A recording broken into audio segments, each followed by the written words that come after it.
নমস্কার, কেমন আছেন সবাই? এই যে কি করিয়ে ফেললাম আজকে নিজেই টের পাচ্ছি না। তালের বড়া তো খাইছো সবাই, আমের বড়া কি কেউ খাইছো নাই? দি রে, এই দেখো আজকে কি বানাচ্ছি। আমের বড়া বানাবো। দুটো আম ছুলে নিলাম, ছুলে নিয়ে ভালো করে চটকাই আঠিটা বের করে একেবারে চটকাই যাতে ওর দম বের করে দিচ্ছি, কোনো দানা যাতে না থাকে।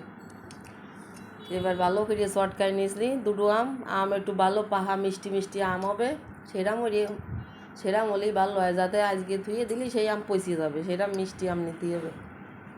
এবার চিনি দিলাম, এবার বাদাম ভাজে তাই একটু ক্রাশ করে দিলাম, দিয়ে ওই দিলি বাদাম ভাজা দিলি এবারে হের স্বাদ হবে না। এবার দিয়ে দিলাম নারকেল কুড়াইয়ে, একটা নারকেল কুড়াই দিছি, নারকেল কুড়া একটু বেশি করে দিলি বেশি স্বাদ হয়। এবার দিয়ে দিলাম সুজি বেশ খানিকটাই সুজি দিয়ে দিলাম। যদি কেউ মনে করো যে চালের গুঁড়ো দিয়ে বানাবো তালি বানাতেও পারো, আমাকে ডেইও নেই বাপু, চালের গুঁড়োও নেই, তাইতে আর চালের গুঁড়ো আর না দিয়ে এই সুজি দিয়ে আর আটা দিয়েই বানাচ্ছি। আটা অল্প অল্প করে দিচ্ছি, দেখি কী পরিমাণে লাগে সেই পরিমাণে দিচ্ছি। একটু করে দিলাম, দিতে দিতে এই যে ভালো করে চটকাই নিচ্ছি, চটকানো হয়ে গেছে। এবার একটা কড়াই দিয়ে নিলাম, কড়াই দিয়ে খানিক সাদা তেল দিলাম, দিয়ে এবার ওই চটকানো হয়ে গেছে আটা, এই যে এইরাম চটকাইছি। মেলা শক্ত করা যাবে না, তাহলে কিন্তু বাজার পরে আবার শক্ত লাগবে না। অল্প অল্প নরম নরম শক্ত শক্ত বানাইছি। এবার শক্ত বানাইয়ে এবার ওর মধ্যে ওই আটাটা এড়ে ছাড়িয়ে দিচ্ছি তেলের মধ্যে। এ বাঁচতে বেশি তেলও লাগে না, ওই যে নারকেল দেওয়া রয়েছে সেই জন্যই। আর নারকেল দিলি যা স্বাদ হয় তা কি কব। এ বানাই দিলি তুমি যদি খাও না, যে বানাবে তার পাঁচ মানুষও ছুটতে থাকবে, খালি কবে কি আবার বানাই দাও, কবে বানাই দিবা। এসব বানাই করে খাওয়া জ্বালাও আছে।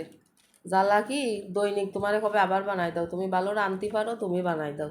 এই সত্যি কথাটা সবার সাথে এই জন্যই কতিও নেই, সবাই ভালো মন্দ করিয়ে খাওয়ানো জ্বালা। এই যে এটা করে দিলাম, এক চাপ্পা তো উঠোই ফেলেছি, এবার আর এক চাপ্পা দিছি আবার দিয়ে মনটা আর স্থির হতে পারতেছে না, মনে হচ্ছে আগে দুটো খাইয়ে নি। আর গাছেরটা নিজের জন্যই সারিয়ে ধুই যাতে কেউ দেখতে না পায়, মনে আছে একটা ঠুঙাই করিয়ে বাতায় গুজিয়ে ধুয়ে দিই যাতে কেউ ঠিক না পায়, দেখতে না পায়, পরে আবার খাবানি। এই যে বাজিয়ে উঠোই নিলাম এক চাপ্পা, এরকম লাল লাল এড়ে বাজ দিয়ে হবে, গাটা যাতে একটু লাল হয়ে যায়, সেরাম এড়ে বাজলি সেইরাম স্বাদ হবে। এবারে বাজা হয়ে গেছে দু চাপ্পা, তিন চাপ্পা, চার চাপ্পা আইছে। এই যে বাজিয়েছি উপরে ক্রিস্পি আর ভিতরে একটু নরম নরম। এ যদি 2 ঘন্টা রাখিয়ে খাওয়া যায় না রে দি, তাহলে যে কী স্বাদ হবে নে। খালামাটা সেই স্বাদ একদম, এই কাড়াকাড়ি লেগে গেছে, কিডা খাবে আর কিডা না খাবে। Tata, bye bye.